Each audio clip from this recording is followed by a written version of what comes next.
Okay, we're going to go ahead and get started.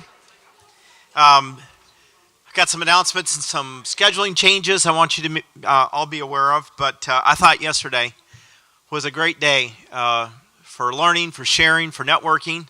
A lot of people were meeting people, sharing business cards, all that good stuff, which is one of our objectives, and I'm glad to see that people were doing that. I think a couple takeaways for me anyways, and there were a lot of them.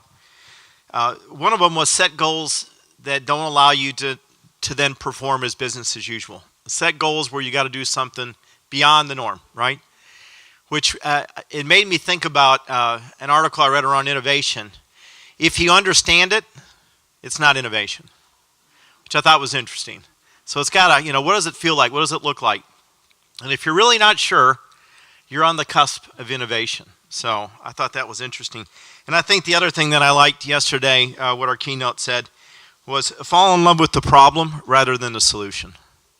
Focus on never being content, because we know the problems that we're all working so hard to solve are not little issues, are they? They're very complex, and so we have to continue to drive for excellence and not settle for good when we can be great. So we need to keep that as our focus. For those who have signed up for microlabs, wonderful. If you haven't, make sure that when you leave this plenary session that you go out to your left. There will be an opportunity for you to sign up for microlabs. And then also, if you didn't get an evaluation form, those will also be available at the sessions following our plenary. So make sure that when you go to your microlabs that you pick up an evaluation. And speaking of evaluations, we'll have you fill those evaluations out at the end of the day. So at closing, be sure that you turn in your evaluations so that we can assess how we've done and how we can be better next time. The other thing I'd like to just share is on a couple other scheduling changes. At 1:15 today, there will be an exhibit presentation by Advocacy. They've already got it set up, and that'll be in the exhibit hall. So if you're interested in that session starting at 1:15, again, an exhibit presentation by Advocacy, and that'll be in the exhibit hall downstairs. And then also just to, if you got a pen or pencil handy, at 1:45 we'll start round one of our gallery walks, and then round two will start at 2:30. Just so you're aware of that. And then our closing remarks will be back here at 3:30, and that'll be done at 4 o'clock so that we can get ourselves out. And I know other people are scheduling meetings, so we'll do that. Before I present and introduce our facilitators for our plenary session this morning, is Mario here? I thought I saw Mario. Is he not here? He's out. Okay, well, if you see Mario, today is his birthday. That's right. Facebook is a wonderful thing. So we know where you are. As we say, you can run, but you can't hide.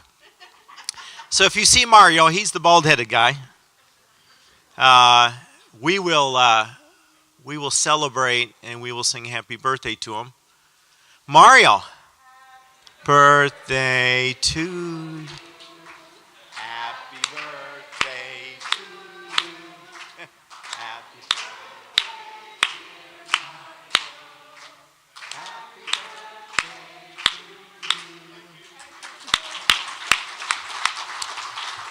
Happy birthday, Mario. 39 and holding, right? Yes. That's what I thought. Very good. Well, let me introduce a couple important people. I say that because I have had an opportunity to work with one, had an opportunity of working with Andrea to locate the other. And they've done some really good work that they're going to be sharing this morning with us. This plenary session is around innovative financing for development. And it's interesting, innovation can show up in different ways, can it? It's not just about programs, although that's really important. It's also about finance, it's about fundraising, it's about HR, it's about IT, it's about a lot of different things. Innovation can show up in different places. And so it's my distinct honor to introduce Dr. Jacob Park. who served as ChildFund's what we called a scholar in resident. He worked closely with Neelam, working on a innovative finance for development, which was something that was sponsored by ChildFund's board. Dr. Park, just to give you a little bit of background on him, he's the professor of strategy and innovation and entrepreneurship and director of sustainable MBA program at Green Mountain College in Vermont, a place that must just be beautiful and everybody needs to put on their bucket list. And then Neelam. Neelam, one of our bright and shining country directors based in India. Neelam has played a really strong leadership role since she's come to ChildFund. And the thing about Neelam, she is a networker. I remember my first visit. I met more people than I think I've ever met on a country visit. And it was people that I would have not traditionally would have met. But Neelam is a networker, and I think that's been a strong attribute of hers because she's really expanded not just our traditional partnerships, but really have gone beyond to expand our non-traditional partnerships in a lot of different sectors and different arenas, and is really, with a wonderful team that she's built, has done an incredible job in India, and they're going to be sharing some of their experiences around innovative financing. So without further ado, let me invite Jacob and Neelam up to the front.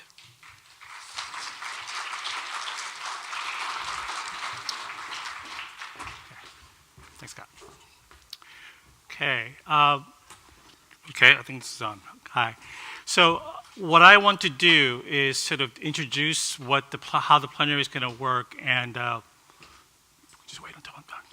We'll do it. Okay. We're going to talk about that actually. Your time. Sorry. You take your stand right there.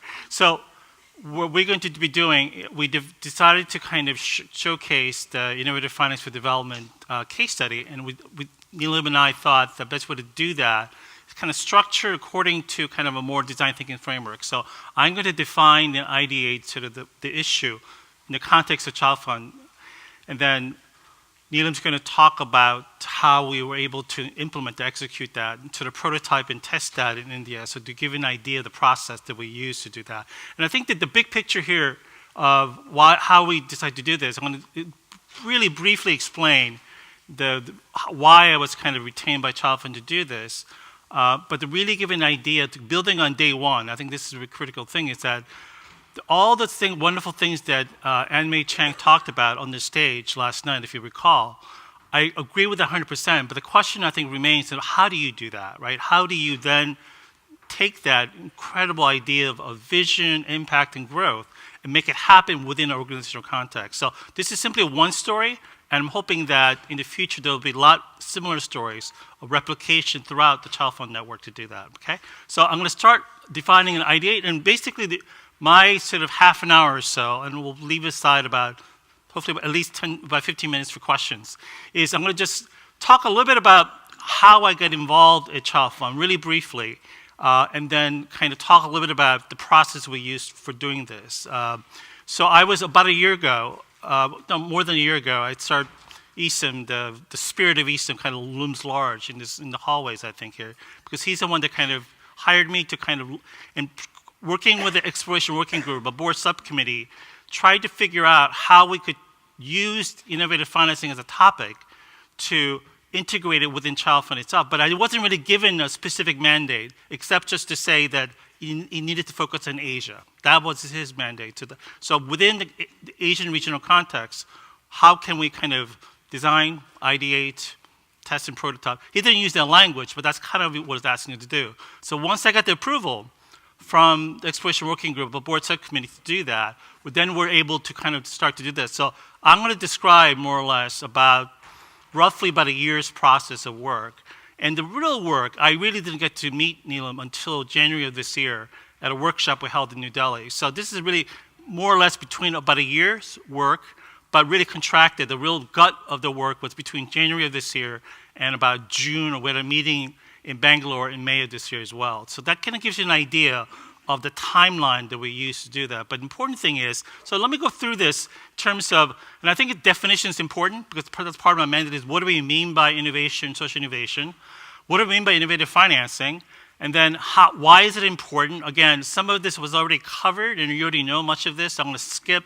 I really curate the high points of it. And then I'll end it with idea of how do we, at least according in the context of India in the ChildFund case, how do we actually translate this idea of innovative financing and integrate it to ChildFund itself? So the first thing is about what are we talking about when we talk about innovation and social innovation? I think it's really important to keep in mind. And there are many definitions, but one that I asked for the organizing committee about is innovation is significant positive change that delivers more value for its money. Value for money is about finding the right balance between economy, efficiency, effectiveness. Now, it's a very operational definition. Now, I think a lot of people who study innovation would say that it's much broader than that. But in terms of ChildFund itself, we need to keep in mind that's the innovation definition we use. Social innovation is any solution that has potential to address an important development problem more effectively than existing approaches. Again, you could make it more radical. There's lots of different innovation, disruptive innovation, systematic innovation. So instead of trying to argue whether or not this is the right definition, I think this is a starting point that I use to look at how we could integrate this into ChildFund. What is innovative development financing or innovative finance for development? You've seen the monikers before, I'm sure. And I think that one way to think about this is think about it in context of what we mean by development financing and what we increasingly use is a term called blended financing. So the different development financing is what we do, right? Raise money for development causes and we match them together. Innovative financing is really looking at additionality. How can we use additional resources? Now, again, is that the only definition of innovative financing? No, but typically when people talk about innovative financing, why we need it, it really talks about additional than what we have. So in the case of ChildFund, it'll be beyond sponsorships, beyond the grants and government approaches. What kind of mechanism do we need to have to make it more additional than what we have? Blended finance is an approach that I would prefer to use than innovative financing because sometimes when we use innovative financing, people get stuck on the word innovation. And I don't think that people tend to, why is it innovative? I always get this question asked. Blended financing basically makes it very clear that what we're trying to figure out is if you're using traditional public sources, how can we blend in private? Or if you're using typically partnership approach, how can we blend in other approaches? So in some ways, that's a clear, I think, in terms of looking about this. And I think it's a clear idea of what we're trying to do here, which is you're trying to blend in different approaches and make this thing work. So it's almost like a recipe book where you a little bit of salt, a little bit of something else, and you put it all together, but how much you use it and what time makes a really big, important difference, obviously. The other important thing is the trend line of what do we mean by terms of blended. And I think that when you're looking at it, I think the best way to think about this is a spectrum, right? Traditional on the left-hand quadrant here is looking at philanthropy, right? Basically grants approaches. And the far right-hand is purely private to do that. So blended financing somewhere in the middle. In other words, you might blend in for a little bit of financial return, but you maybe blend in a lot more social return. So is that idea of a mixed hybrid return? That's what the model that we use is that there might be some cases where it would be no return, no financial return, but then if there's no financial return, then you need to really increase the social return. So the idea is that there's some kind of return. And this has always been the question of, well, what kind of return are we talking about? So hopefully when we get to Neelan's presentation, we'll talk a little bit about that in terms of what is the return that we're seeking from our investments. The other important thing is why is this an important priority, which I think all of you recognize. And this is a very similar type of chart that Ann-Mei Chang used to do that. The important thing to keep in mind, I think, is that flatlining the development assistance funds, everything else, private sector, remittance, which is the big thing I think that many development groups are trying to figure out. How do we tap into that? But we haven't really cracked that nut, I don't think, in any meaningful way. I've seen several approaches, but the important thing to the idea is that because there's a flatlining of traditional development funding, that we need to make it up. Either through private sector, whether through different kinds of approach of World Bank, whatever it means necessary, you need to figure out how to blend in those other additional funding that we need to have to do our work. The other important thing is about this gap. that exists. And I think this is a chart that I put together for the board subcommittee. And the important thing to keep in mind is that whatever gap that existed before is growing. All you need to do is look at, just to read the newspaper or the media of your choice, that the gap between, pretty much every month, there's a plea from the United Nations for additional funding for this and that. That comes from somewhere to do that. So this is a humanitarian financing. And I think what's really, really important is that whatever gap that exists that will not be met, we all know that. But the unmet gap is growing, so the problem is getting worse. So therefore, what can we do to make sure that to do our work, and some of you probably budgets may be cutting back, and so how can we do more with less, which is almost impossible, I think, in many cases. But this problem is not going to go away. So even if you don't particularly in favor of different approaches to financing, we don't have a choice. We need to think really radically differently about how we fund our work. The other important thing to keep in mind too, in a big picture sense, is that the entire landscape of how we fund development has changed to do that. So you move from 20 years ago to more to do with the kind of certain experiments with pilots. Then right around 2005, much more effort to engage in the private sector. And this is where the blended finance come in, is that pretty much now until we really figure out how to scale this or replicate this, is really unlocking the private capital markets to do that. So what I mean by private capital markets, that includes things like impact investing to do. So there is no one way to do this. Its question is that how do we do this in a way where we have multiple different ways to experiment and make it sure that we replicate and scale at the same time. The other important thing is, how do we do this within ChildFund's context, right? This was my mandate to figure out. So I use the term translate as opposed to starting small or smallify. There's different ways you could describe to do this.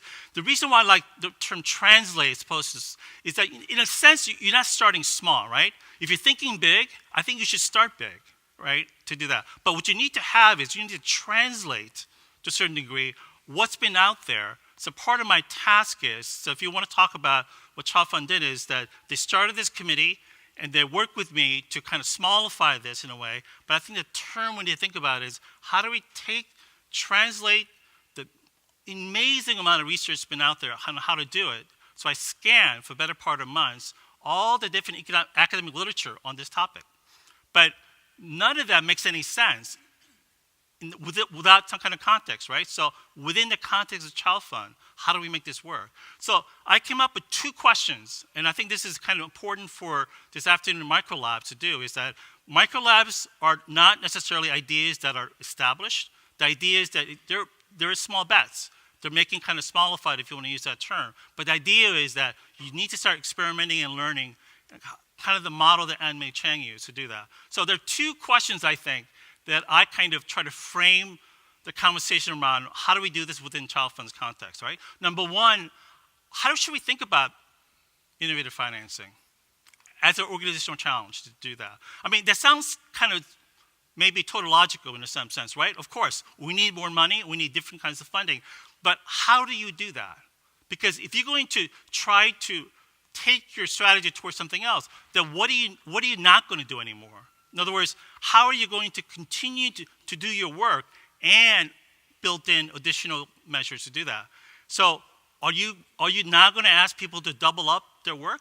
Are you going to assign people to do different things? Or how would you do this? So to me, there's a strategic question embedded here that we need to really think about. The other is simply steps. What steps should we take to make this happen, to do that? So one helpful kind of image that I think to keep in mind is think about this and learn from this challenge of digital technology, which is facing all organizations, big, small, multinational, or small NGO, right? How do we build in the competency with digital technology? So when you think about it, there are 2 kind of questions, right?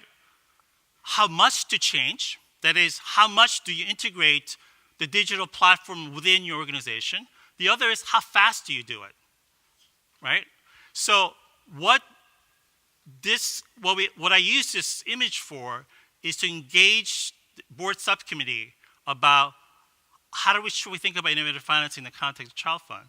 And one overwhelming sort of thing that people wanted to do is building agility. That was the one that the board subcommittee members wanted to do. In other words, they didn't want to take bold steps. That is, basically change everything to do innovative financing and stop doing certain core work that we're currently doing. So the question then became, using innovative financing as we know it, how do we build agility? That is, building competency to do that, but do it slowly, sort of surely, and also to measure and do all the things that Ann-Mei Chang in her book Lean Impact talks about to do that. But using innovative finance to build agility as opposed to trying to do other approaches where, and the one thing about making low risk moves is that if you make you can make a lot of low risk moves, but you never actually fundamentally change anything to do that. So I'm not sure the one thing I slightly disagree with Ann-Mei Chang about last night is that I don't really think you need to raise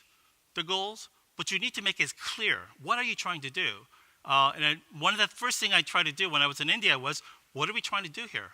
What's our goal to do that? A lot of times, because ChildFund India has been in the country since 1951, they've been there for a long time.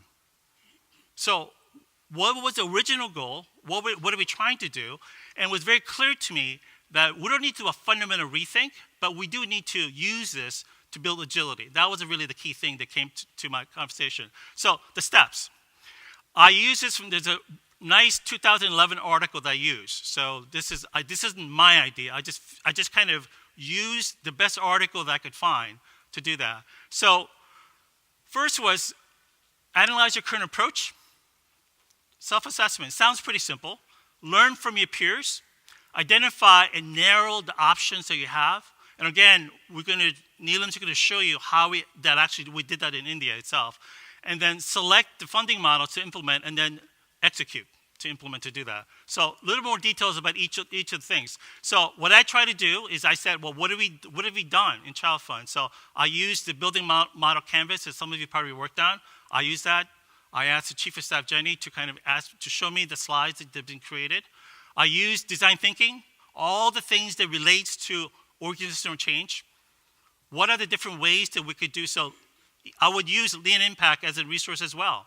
So I try to figure out within these conceptual models, there are many that are out there, what's working and what can we use. So I try to use as much of this as I can in terms of trying to frame the discussion within ChildFund about innovative financing. The other thing is about learning from peer organizations. And I created a series of kind of presentation materials. And I went to, when I visited India, when I visited the regional office in Asia, in Bangkok, and also the office in Indonesia, I try to basically trot out, here's the things that are working for other organizations, what can we do? And this was a conversation. So one thing I discussed in each of the groups was things like the humanitarian impact bond that International Community of the Red Cross did. Now, this is not to suggest there's one silver bullet from this, right? There is no one way to do anything to do that. But I did try to highlight what are other things to do. This was an interesting thing because it just happened last summer. And what was interesting about this was a challenge the International Community of the Red Cross had in terms of how do we scale the efforts about building physical rehabilitation centers.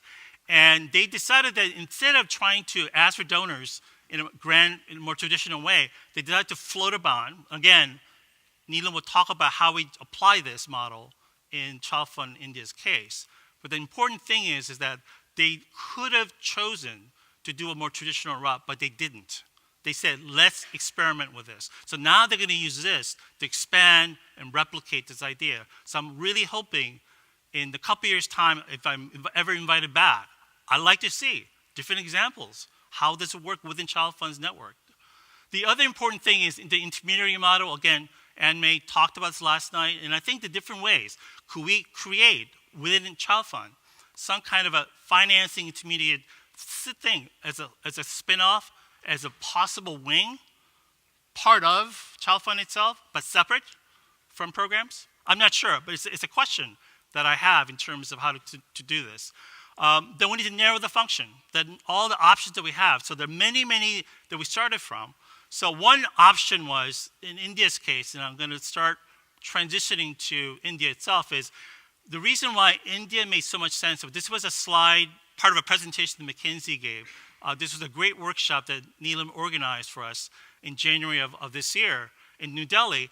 And why India just stood out was not just because we're happy to have the workshop in India, but it had both mature or maturing financial market and then people living in poverty. So you needed both. And clearly made sense to me that you might want to start in India in places to do that. But if you use a different matrix, what about degrees of mobile phone penetration, right?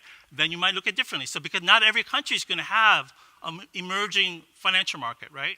So you need to use a different matrix to do that. So what happens if you decide that in lieu of a financial market development, you have something like mobile phone technology to do that? So certainly in sub-Saharan Africa, it makes, to me, is a great sort of test case to think about, is how do you then build in the mobile phone piece into that? So looking at mobile finance, could we do this through the phone system? Because currently there's lots of financial markets that are underdeveloped to do that, right?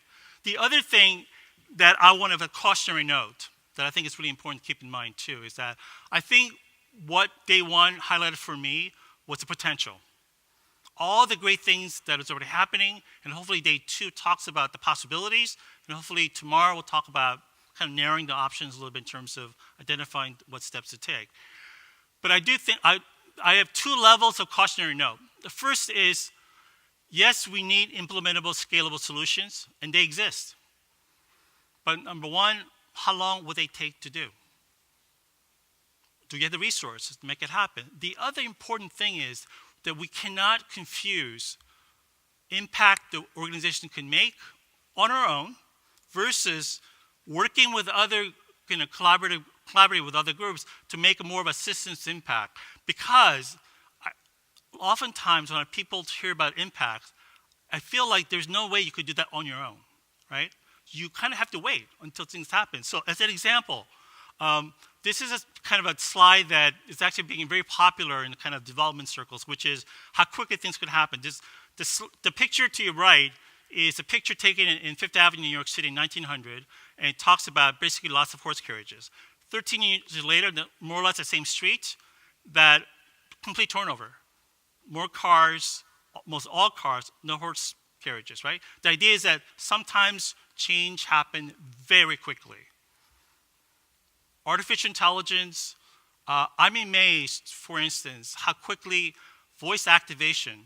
I just bought a new car, a Subaru Crosstrek. I'm not promoting the car at all, but the last time I bought the car in 2002, which was that long ago, now fundamentally it's not a car anymore. It's a computer on wheels. You know it.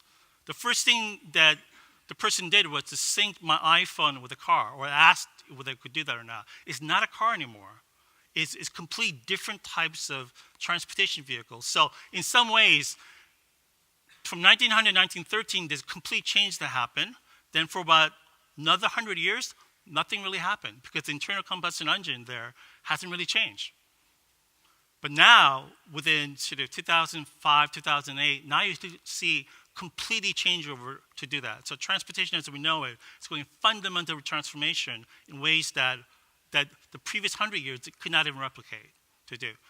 But the other challenges is development is, this was a kind of a, I do a lot of work in energy and climate change. So this is kind of a shot from World Bank use to highlight energy poverty issues. So if you look at North America, Europe, then you look at parts of Africa mostly. North and South Korea is interesting because if you look at South Korea all lit up, then you look at North, it's blank, right? It's someone to do that. It just the lights are showing, basically people using electricity now. So this shows you, as of 2010, 2011, you don't need to make a dramatic case that energy access to electricity is a problem in sub-Saharan Africa. You could just look at one image. You can tell to do that. But I could also tell you that very little has happened until, let's say, 2000. So through various social ventures, some of the organizations I funded through organization, that in Kenya, as an example, access to energy and electricity has dramatically gone up to do that. From like 20% to last time I looked at was 70% to do that. It's access, it's not use to do that. So this is the reality that we live in.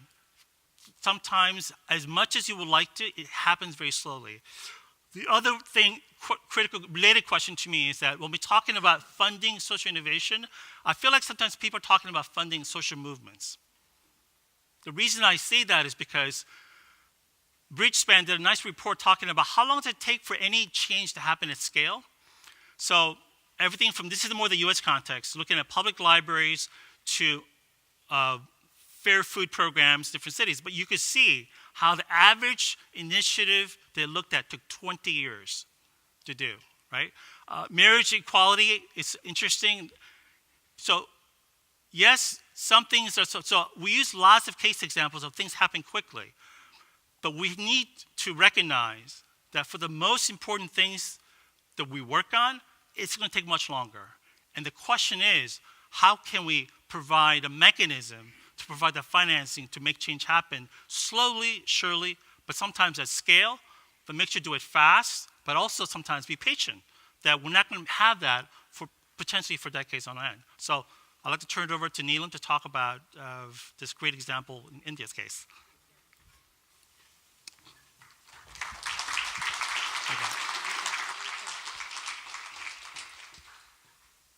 Good morning, all. Good morning again. As Jacob said, we only started talking about this in January of this year. So just a cautionary note, we are still learning as well. So it's something that we have been able to do and started to do, but I think it is important to know that we are still learning what it is and how it will work. And while I stand here to present what we've been able to do in India, I haven't done it alone. I like to recognize Tilak, Chandra, and Binsi. They have been absolute great supporters, and it was literally, as Jacob said, we doubled up on everything that we did. We didn't recruit anybody additionally to do this, but we just went on and said, let's do it while we can and learn it. So, it's almost like you can't swim unless there's water around you. So how do you learn to swim till you take a splash in the water? So I will go through my slides. And then, of course, I'm sure we have some time for questions. So I think my presentation has a similar structure to Jacob. While Jacob took us to the larger and wider picture, I'm going to narrow down to my country program and why did we get into it, and then 2 case studies of the bonds that we are talking about and working in India. The first one is the nutrition support for tuberculosis, and that is that's in a conversation. It's an idea design stage, whereas the other one, the wheel bond, Women Holistic, that's an empowerment livelihood. We've signed the MOU to implement, starting implementation on December 1st. So it's quite clear we're not going to sleep anymore, and for months to go. But I think that's the excitement of it. How does this work out? What does it take out of you to do this? And then the key takeaways. I think Jacob did this quite well in terms of what it is. For us, it's also about how do you build a very robust discipline for measuring what matters. I think that was the point, and in the India program, and I've been with the organization for just over 4 years, and I think every time the question was, what are we measuring? What does it mean? And what matters? And when you work in this area, space, you're very clear what you're measuring, and it's very time bound. So that's really important part of this whole thing. And it allows private sector investors to come into the development arena with larger funds. It's not just about giving a grant and then if I can achieve it, great. If I can't, it's still great and I can get a no-cost extension. This all doesn't work. It's a very different language in that sense. And of course, then whoever invests in it as an investor, he gets his money back. So he does have social interest, but more often he also has financial interest. So he needs his money back with a premium. that is the trick. And then, so who does that? Who pays for it? So in impact bonds, if the government comes in as the player outcome funder, it's the social bonds, otherwise it's the development impact. It's just a matter of terminologies, but it is bonds in terms of you sign a pledge. The word bond here is really about a pledge. So why did we want to do it? When ISM introduced this subject to me, I knew very little about it when I was based in London. I kind of had heard about it, but there was no intent for me to go deeper and learn it. There wasn't an opportunity. So I am ever so grateful that ISM brought this to India, and then Jacob came with him. And then while, yes, the concept was good, we wanted to try it, but I think for my team and myself, it was really important. Why would ChildFund India do it? So what's the value proposition for us? I think that had to be clear, because you can't commit so much of your time, effort into something that you really aren't completely convinced about and committed, and you know it's going to be a step forward. So for us, the value proposition was very clear. It obviously will raise our profile in the country. ChildFund isn't as well known as the kind of work it does, in fact. So we are working on that in very different ways. We wanted catalytic funding. I think that was really important in the sense of, so yes, we are doing grants. I have started local sponsorship program in India. We work with the private sector and the government. So how do I catalyze other bigger players around it? There are different players in this sector. So the stakeholders are slightly different. And then, of course, how do I scale up what I already do? Unrestricted money is always a question. Jim is right sitting there and he'll be smiling. It gives us a lot more unrestricted money if we are successful in this. It allows the country offices to be sustainable for its own growth, and therefore you have some more money to play with. And of course, leveraging subsidies. Since I joined ChildFund, I always had this thought as to, you get a pot of money which is defined and it's long term. But, we're not using it well to how do you leverage it? Which organization has the privilege of having millions of dollars that each country gets, and it's for long term, and you still just keep doing the same thing again and again? And it did bother me as to what could be the opportunity to leverage what we get, and it's a confirmed funding. Who gets it? So we are in a very privileged position for that, and I had to think of different ways to do it. So we first started with private sector engagement, and I started to leverage subsidy for that. But then this one has another level of it. It takes us to a different level.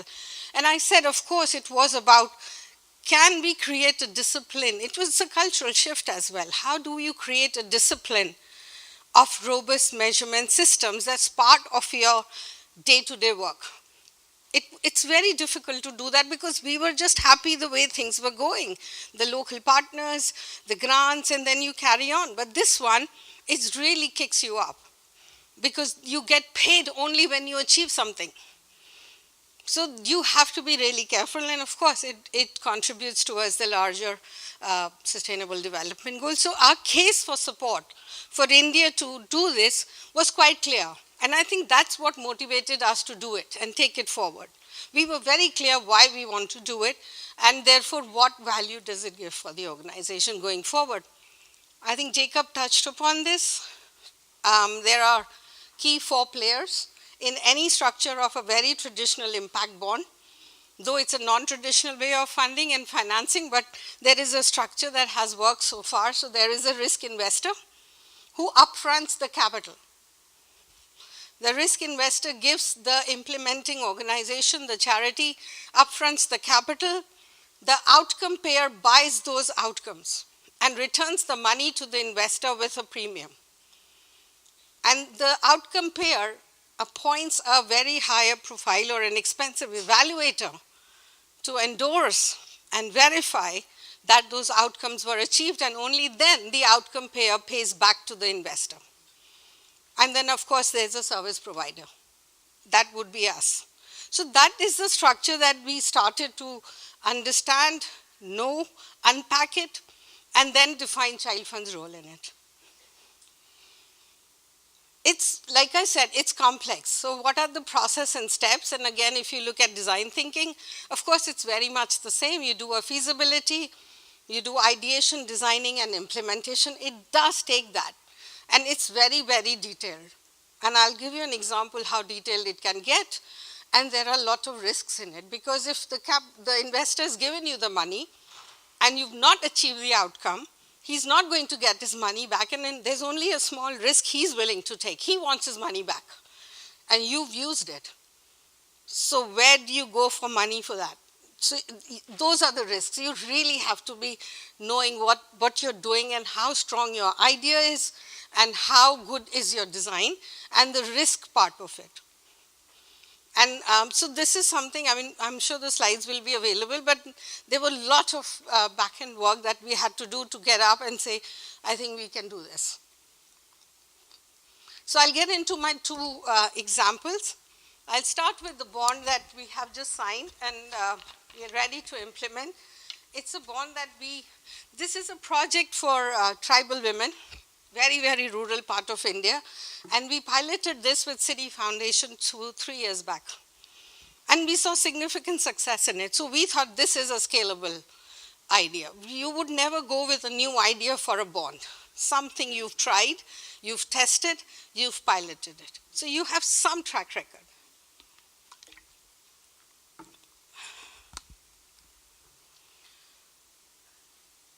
The problem statement was very clear.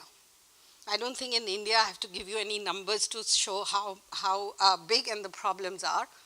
We have the same problems as any other country. Well, we are 1.3 billion. Not many other countries have that problem, but we do. But besides that, poverty level, disparity, 60% of the country and more is rural. There'll be millions of children and families in rural parts of the country who don't know what a light bulb is. That's the kind of reality that our people in India live with. So there was the problem statement was clear. With all the climate change, agriculture wasn't necessarily a very good option or a sustainable option. We had to look at alternatives. So while we were clear with the problem statement, we designed this idea that we'll train and create entrepreneurs from tribal women.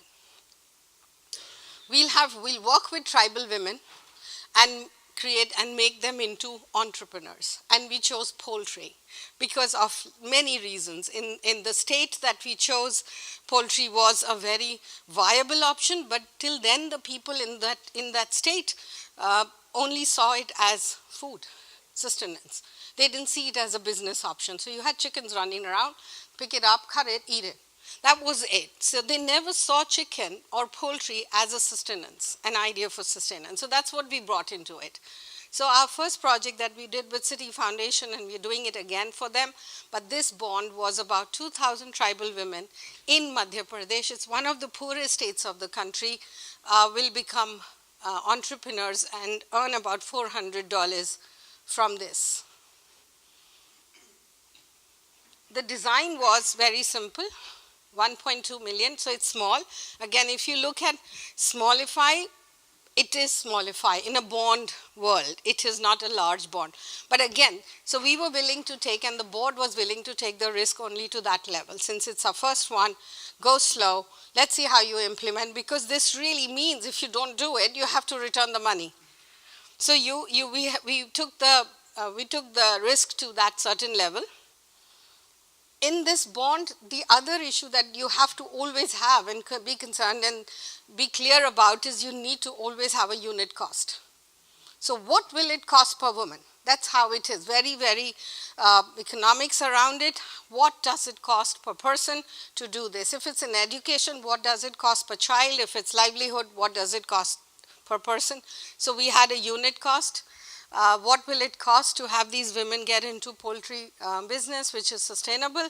And of course, it also helped us bring new stakeholders to the table. And I think this was very good for ChildFund in India. We are now talking to people we wouldn't have been, who were not in our radius at all. These are impact investors. We are talking to ID Insights and McKinsey's, and they've been giving us pro bono support because they felt ChildFund is actually I was told this, that you're the only NGO or a charity who actually is proactively saying, I want to do this. Normally, the investor starts to look, and the program managers, they start to look for NGOs who would do it, they design it. And here we were proactively saying, I have an idea. I would like to take a plunge into this one. So that's why we were embraced. We were really, really well embraced by the stakeholders. So here again, it's a very similar structure. So we have a risk investor. He's given us upfront capital. That's the Grameen International Capital. It's part of the Yunus, Muhammad Yunus. He has lots of small entities in India who promote bonds and microfinance, but this is not microfinance. So it's Grameen International in India. They have given us the money. We, of course, are the service provider, and we are now together looking for outcome payers.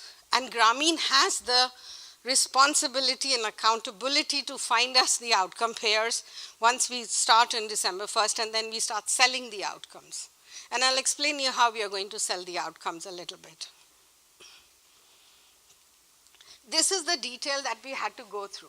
So in this poultry project, the largest cost structure is around creating sheds where, so these are very, very small huts and houses in a very highly populated village.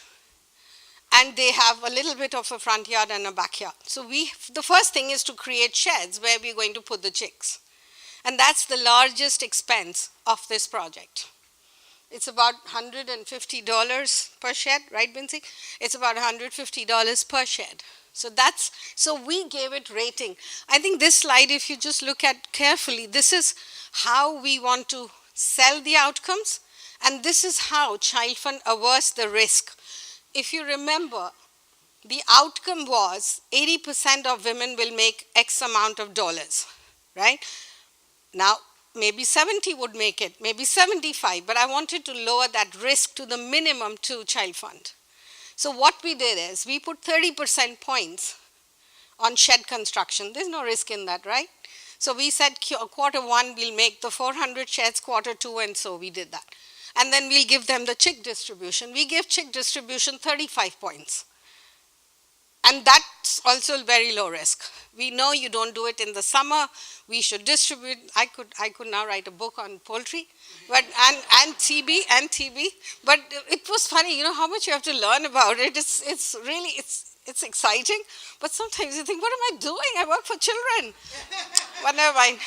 But it's interesting. So distribution of chicks is less scary, less risk. So we gave it 35% points. So we've covered ourselves for 65% without taking much risk. Then, of course, the bigger picture, the issue is the immunization. And that is very, very important. You have to do it at the right time. The chicks should be given out by March. In India, it can get to 45, 50 degrees in that state. You don't give chicks in summer when the height of the summer. So we have to do that, and that is how the whole milestones have been designed, quarterly milestones. So we give the immunization about 10%. So 75% of the 1.2 million is covered. And it's not high risk. So where is my risk is the last point. So the second one is, we said 80%, this is part of the commitment, 80% of women will have 75 birds by the end of 18 months, right? So we give them 100 chicks, there's mortality, but in 2 quarters they will have eggs, and then they can either sell the eggs or the chickens and buy new chicks. So we did that, we gave that 10%. Now we're only left with 15%, which is my bigger outcome of the bond. So I'm risking, so now if instead of 80% women making X amount of dollars, 70 make, I have a very, very small risk element there. So I think this is where, the bond is interesting in one way, but also how you therefore do the risk mitigation in how you design it. It's really the design and then the costing around it. Now every program that we do may not have elements like this, but I think there are ways to design something that the charity is at the lowest risk at the end of the project. Yeah? Okay, this is a bit intense, but this took us months to do. It's a slide, but it was months of, so how much percentage here and how much there and what would the investor accept? But then we have an investor who has been in this business for a while and he wasn't bothered. He said, I just need to know that you're going to do this project well. I have enough confidence in you and the women will continue doing business after we walk away. And the other point in the bond is, there's no space for variables. You know, normally when we do grant proposals, we kind of say, after we leave, then this behavioral change will come in, and after we leave, this is how the project will continue. In this conversation, the investor says, I don't care. 18 months, what you finish in 18 months is all I'm paying for. You know, so there are no variables here to say the outcomes will be achieved in next 2 years or 3 years. They're not concerned about it. But as a charity, you want to do that, but that's not their concern. So they're buying what you can achieve within the period, the tenure of the bond. That's it, because you get paid by the end of it. So I'll go to my next one. This is, as I said, it's nutrition support for tuberculosis. This is with a conversation with USAID. USAID was part of our, when we had the roundtable in January and May in India, USAID was very open to help us think through what it means to do a bond. So when I made really good friends with him because he was really teaching a lot, and I had to say, Gautam, so what do you think about this? And then, take him out for coffee, and it was wonderful. So he was really, really a good mentor in this. So once he says, Neelam, how about TB? USAID is focusing a lot on TB. I said, nah, we haven't done much work in it. I don't have the track record. So we need to know when to say no. So I said no at that. We had another meeting somewhere, and he brought in, there is such clear example of how good nutrition can help cure TB. Now, nutrition is something that we are very good at, and we've done a lot of work on nutrition. It did ring a bell. I still said, let me go back. Chandra is our health specialist. I said, let me check with him again. There was some, like 50-50. I felt warm when he used the word nutrition rather than just TB. And then I said, let me go back. And then Chandra and I took Gautam out again for coffee, and we saw a clear link. We could do this, even if we've never done anything on TB, but because we have enough experience and track record on nutrition. So we now see it as a nutrition project. But it is for those suffering from tuberculosis. There's so much paper and research by the WHO and so many other organizations and the governments on how the link between nutrition and tuberculosis is. What is the link? Even now when I go to meetings with USAID, they think actually I have a PhD in tuberculosis. Because you really have to get into it. This is the problem statement. I don't have to read it, but we've got 1.8 million people in India suffering from tuberculosis. So the problem statement was not the problem. And in this state, again, it's Madhya Pradesh. In the last 3 years and 4 years, the number of people having tuberculosis had gone up, in spite of the fact that the government has started a kind of a movement for tuberculosis free. But the numbers had gone up.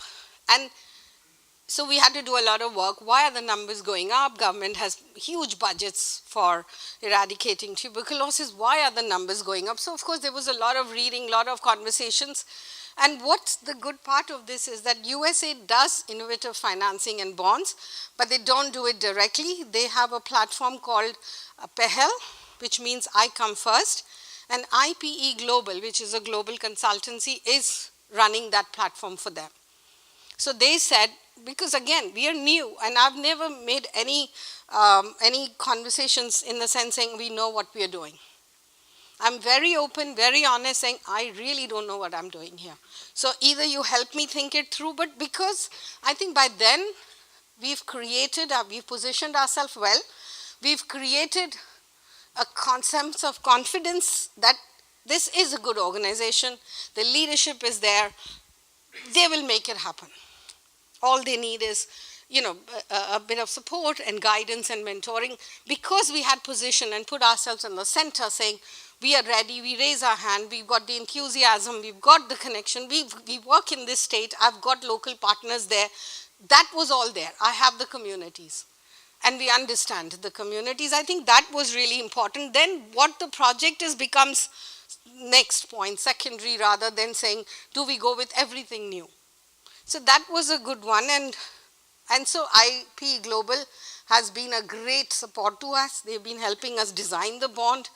And now on, I think the week after, we have the final meeting with USAID to present our pitch to USAID. So we are nearly there, but it has been immense amount of work on this one. So here if you look at, we said 40,000 TB patients in the state, and the outcomes are very clear. They will gain X amount of weight. And the second point, the albumin serum, these are new words that I learned. It's not just weight gain, but it's weight gain based on protein weight gain. So it's not like if you get diarrhea the 2 days after and you go back to losing 3 kilos or whatever it is. But this is scientific for if the TB patient has taken the medicine and the nutrition, if they have weight gain, TB goes off. If they don't gain the right amount of weight, it relapses. It has chances of relapsing. If they don't have the right nutrition, there can be organ failure. So that's the kind of detail we went into, why nutrition is so important for this. $3 million. Again, this is scalable, but both the projects are scalable. The livelihood one and this one, they're very scalable. We also had to, like I said, the government has a large budget for it, and yet it wasn't working. So we had to map the government process versus the process that we are suggesting and why we are sure our process works. And another commitment to this is we are doing a very small pilot where I already have my communities using subsidy. See, this is again how subsidy can be used to do small pilots to prove the point, prove that I have the capacity to deliver whatever be the size. So we are now doing a very small pilot on this one to see, one, that nutrition will help and work and it will show the weight gain, and that we have the right connections with the government. How do I use the government budgets? What will be the MOUs we'll bring to the table? Again, it's a lot of networking and going into depth and then going outside and selling it.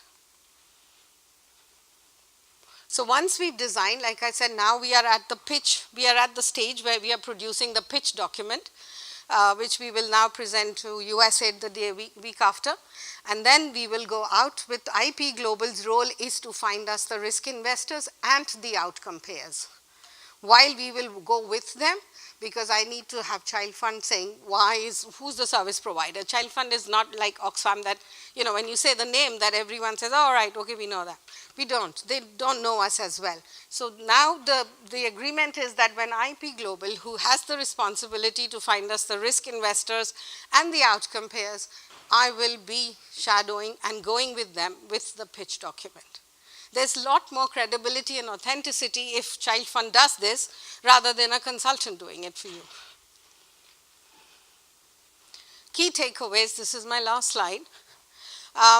Measurable outcomes. Like I said, this whole foundation is about cost per unit and what are you measuring. And the government support, you have to show that, the credibility of the service provider, of course, and that the risk investor is committed to social return. Though he wants his money back with a premium, he's prepared to take some risk and upfront the whole capital. That's also an advantage in this. When you get a risk investor, you get the capital upfront. So now you're not waiting, do I get the next round? You can design and you can plan and you can do your dips, everything, because the money is already in. So it helps. It helps to pace it or whichever way you want to do it. and you have to monetize the outcomes. It's not easy, but that, like the example I showed you, you got to monetize the outcome. Then of course, in India, you always look at legal implications. What are the legal? Can I do it as a charity in India? We are locally registered and we have a branch of the international. So I have 2 entities in India. We can only do this through the local entity, not through the branch. So how do we do the legal part of it, the board, everything, the approvals, the sanction letters, everything has to be in place to get this going. So that's really, did I do well with my time?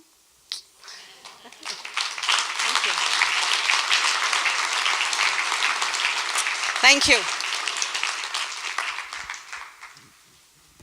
Thank you. Wonderful.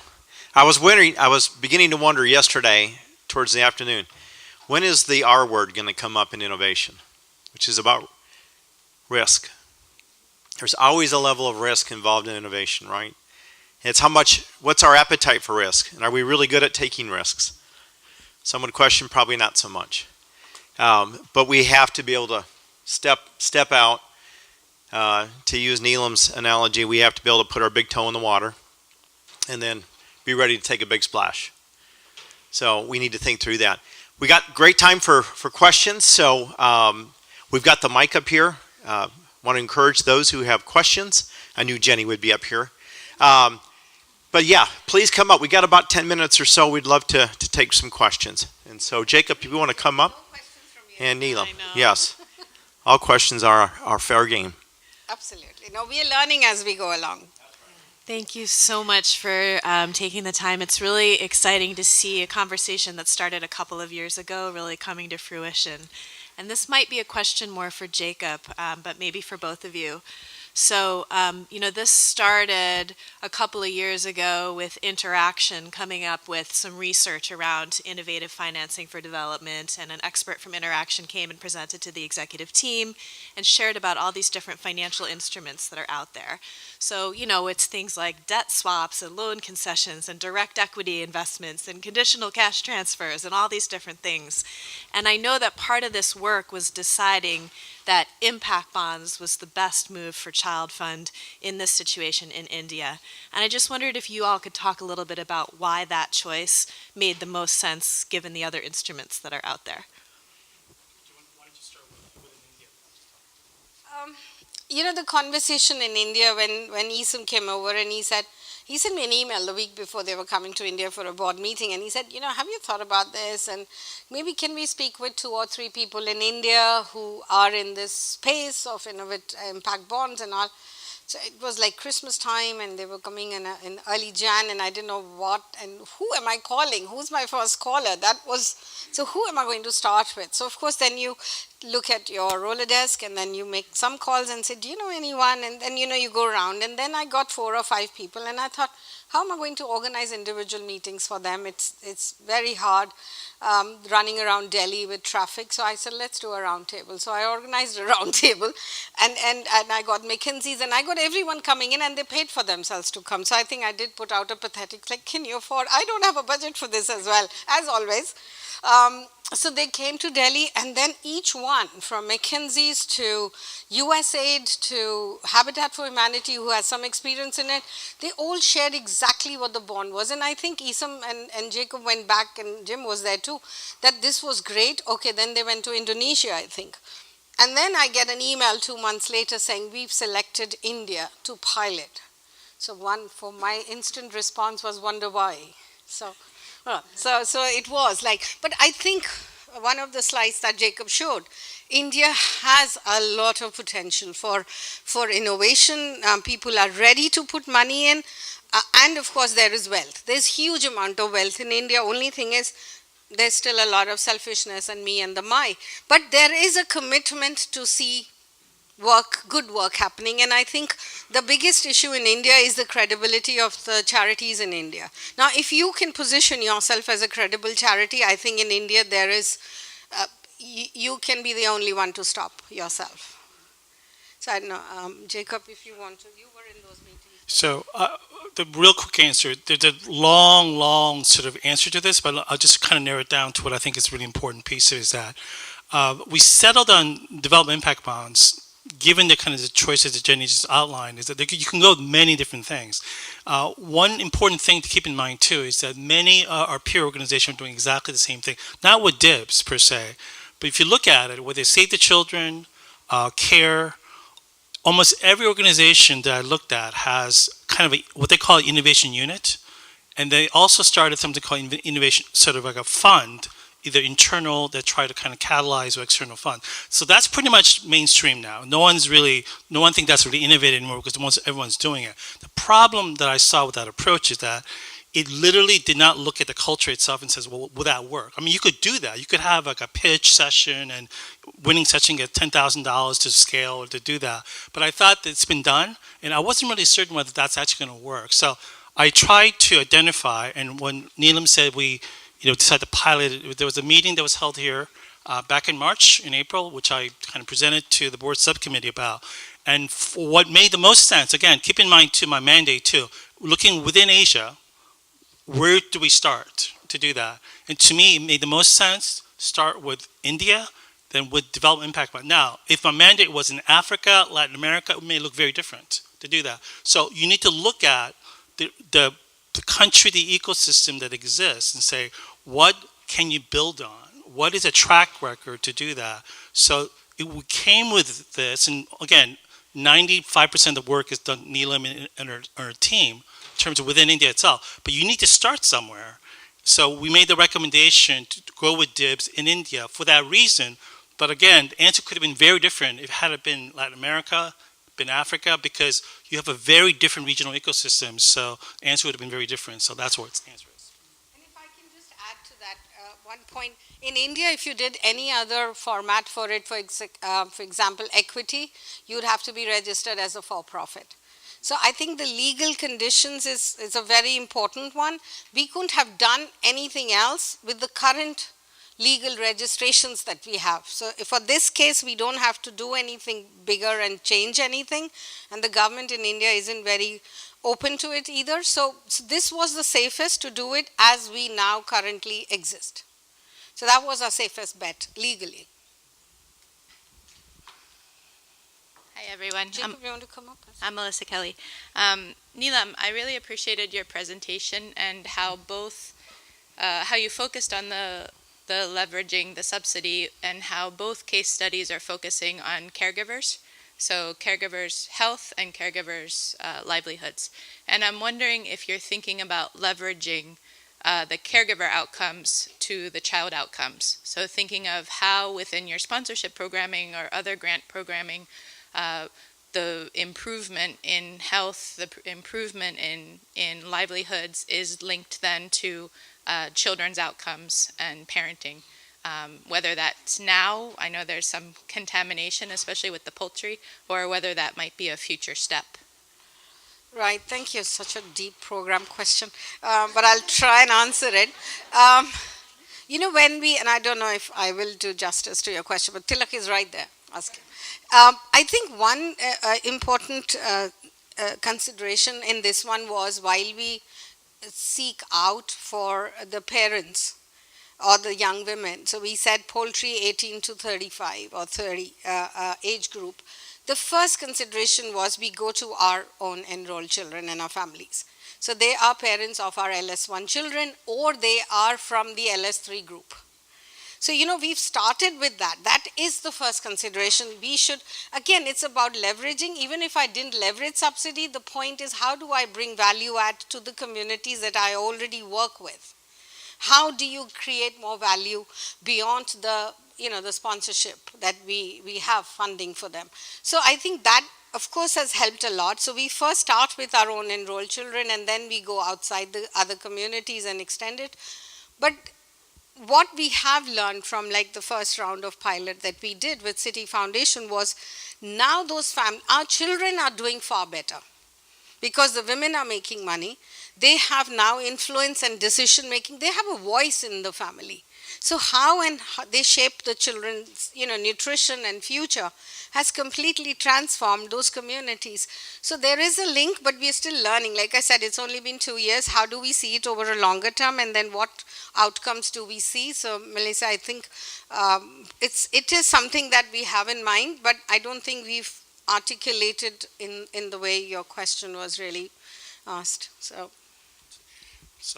I'm going to actually repeat what Neelam and her team told me back in January when we met with her. So we went around and said, like, what are we really trying to do? And since we've been in India since 1951, how many children have we served? So we just went back and try to learn in terms of what ChildFund has done since 1951, which is amazing, right? You think about in terms of how long it's been there. And the thing that really stood out for me was when Neelam and her team said, what we're trying to do here is to end the cycle of poverty affecting children. That's the key thing, to do that. So whatever we could do to break that cycle is what we need to be doing. So everything that I think where you saw the bonds, it doesn't really matter if it's a bond or some kind of like debt for, is it going to address the cycle of poverty? And again, this is where the Neelam has said. That really stood out for me. So in a way that both bonds, but anything that will come afterwards, is the reason why TB and those things are so important is because unless you give, for the first project, economic empowerment for the women, for the female, you're not going to get family and certainly not going to have positive impact for children. The other thing with TB too, and this is something Neelam and I talked a little bit about, is maybe it wasn't so clear, that if TB is affecting your primary economic breadwinner, it affects the entire family, certainly the children as well. So unless you address the root causes of the cycle of poverty that people are stuck in, and I think this is the biggest difference I sort of see between kind of domestic, let's say US or European, North American versus developing world, is that those kind of diseases that kind of makes primary breadwinners sort of not able to contribute, it's fatal to the family to do that. So those risks is what I think what ChildFund project is trying to do.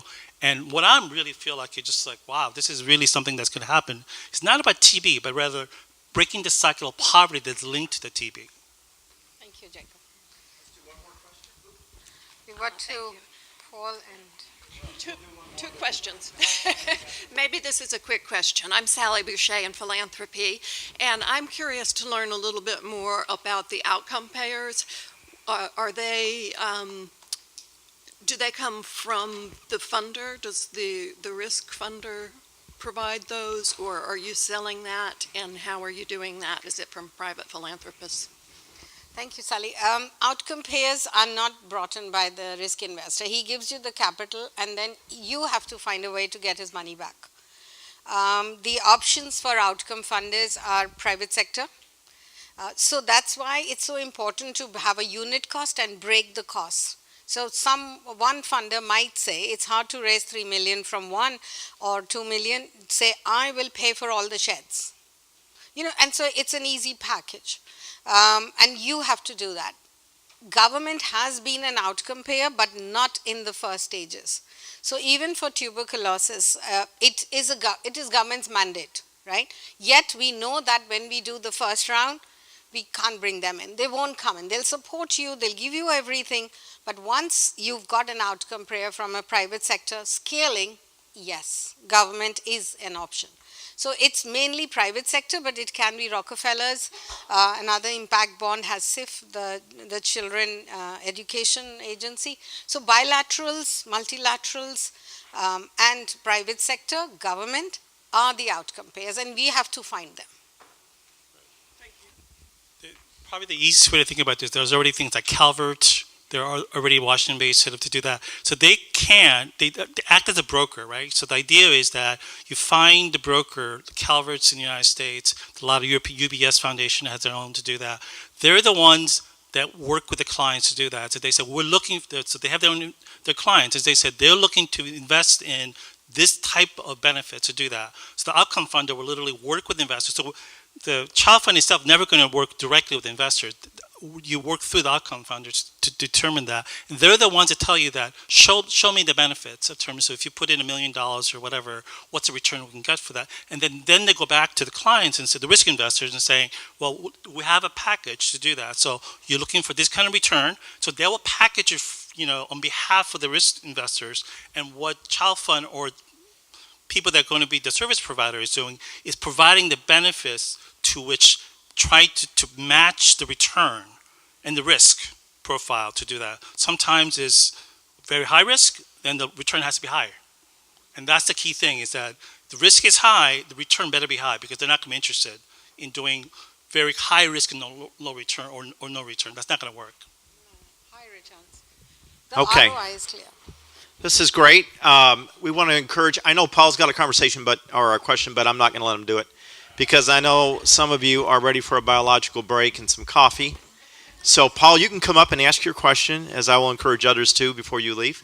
But let's break now, and then we'll be starting our micro labs Thank at you. promptly 10:30. Thank you Thank to you. our presenters. Thank you. Thank you. Thank you.